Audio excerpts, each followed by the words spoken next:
the name of God or religion to justify acts of violence, to hurt, to hate, discriminate.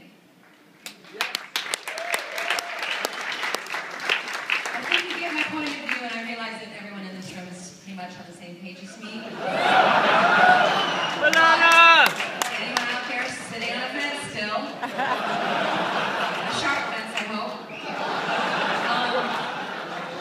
I hope you're listening. When I think about young kids today in America who are being bullied and tortured, who are taking their own lives because they feel alone and judged, outcasts and misunderstood, I want to sit down and cry a river of tears. 7 of those kids were featured in this video that I showed you.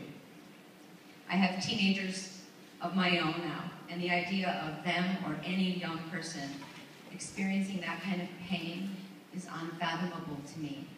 It's an atrocity to me. I don't accept it.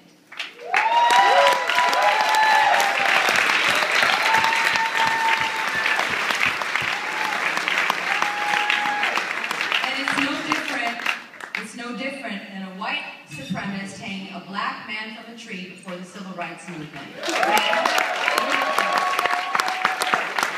no different than a member of the Taliban shooting a young girl in the head for writing a blog about the importance of female education. It's no crazier than an Iranian gay man being hanged for falling in love with a man. I don't know about you, but I can't take this shit anymore. And that is why I want to start a revolution.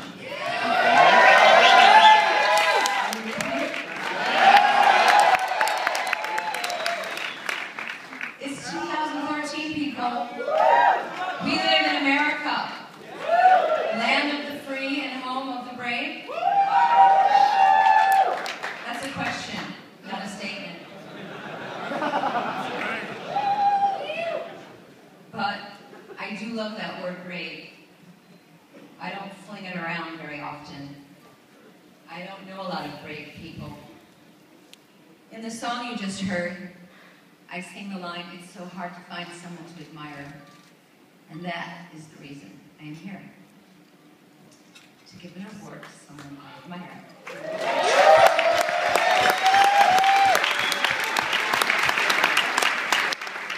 To acknowledge someone who is brave. Someone who has made a difference in the world by promoting equality and giving a voice to the LGBT community. I am here to honor you, Anderson Cooper.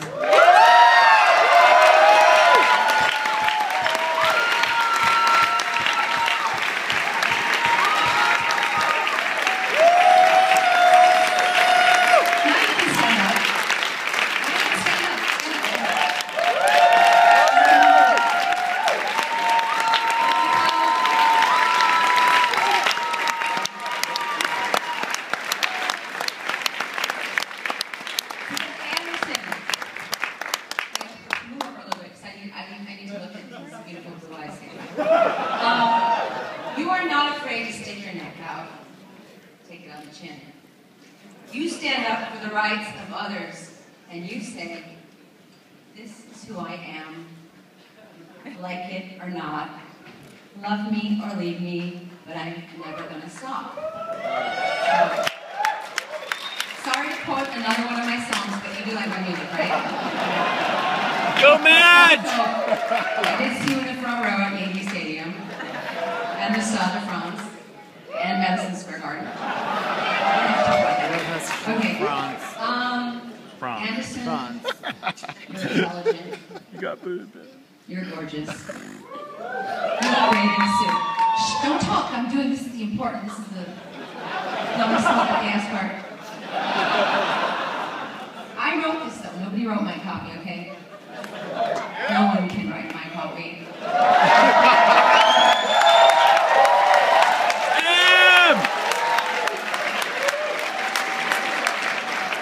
You are an excellent journalist. You have the most beautiful blue eyes I've ever seen. And half of America is in love with you. Maybe more than half. The reason that I love you is because you are a freedom fighter. You are a badass motherfucker.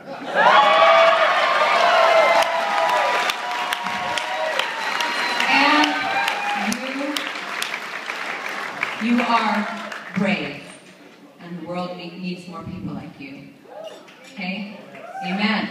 So, I think you and me need to start a revolution together. And we're going to hammer out the details of that later. For right now, we're going to do a little video presentation. Okay? So, now you can sit again. Okay. Phone's going to die.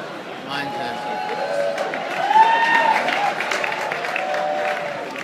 the apple. I made a list of all the things I wanted in my life. I wanted to feel fulfilled, and I wanted to see the world, and I knew I would be in a great office and a great cubicle and a great suit. So I came up with a scheme, which was, I'm going to have a friend make a press pass for me, and I borrowed a home video camera. First show I did was I went into Somalia in the early days of the famine, and that's how I became a reporter.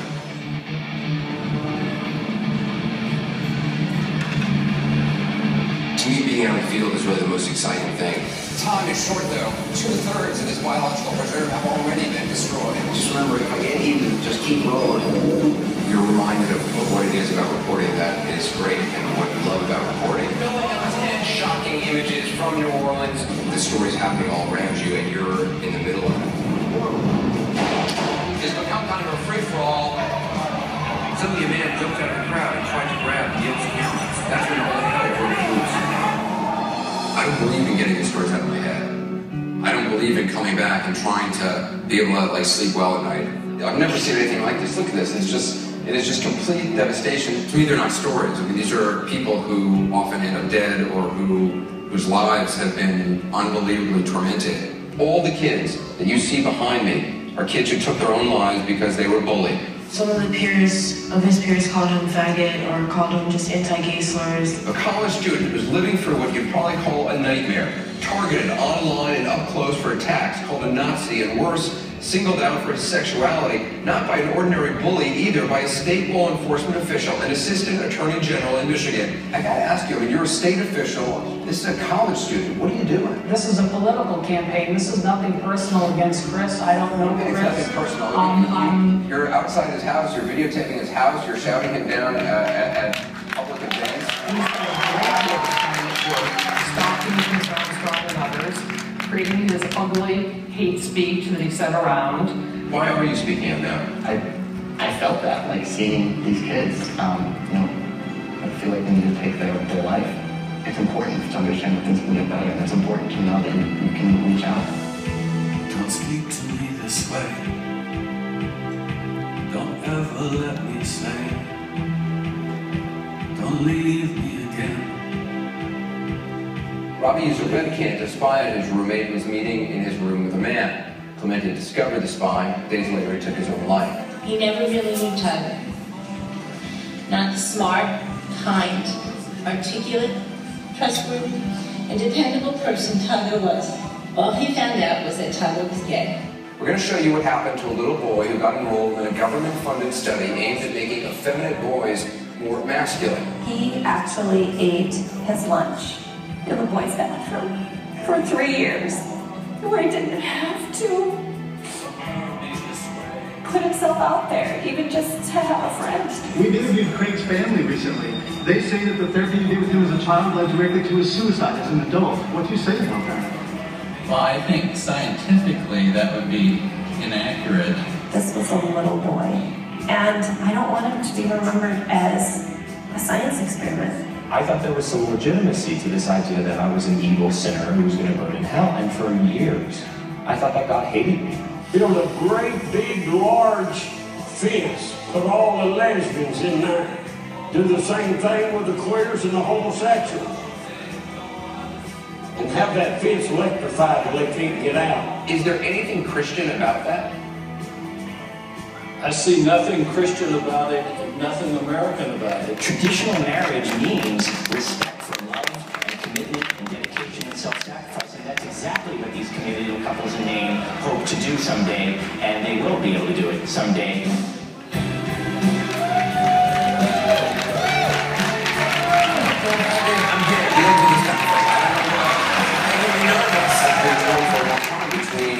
As a reporter to just do my job and be known as a reporter, and at the same time I didn't want to send a message that there was anything I was ashamed about or unhappy about or not comfortable with, and that was the main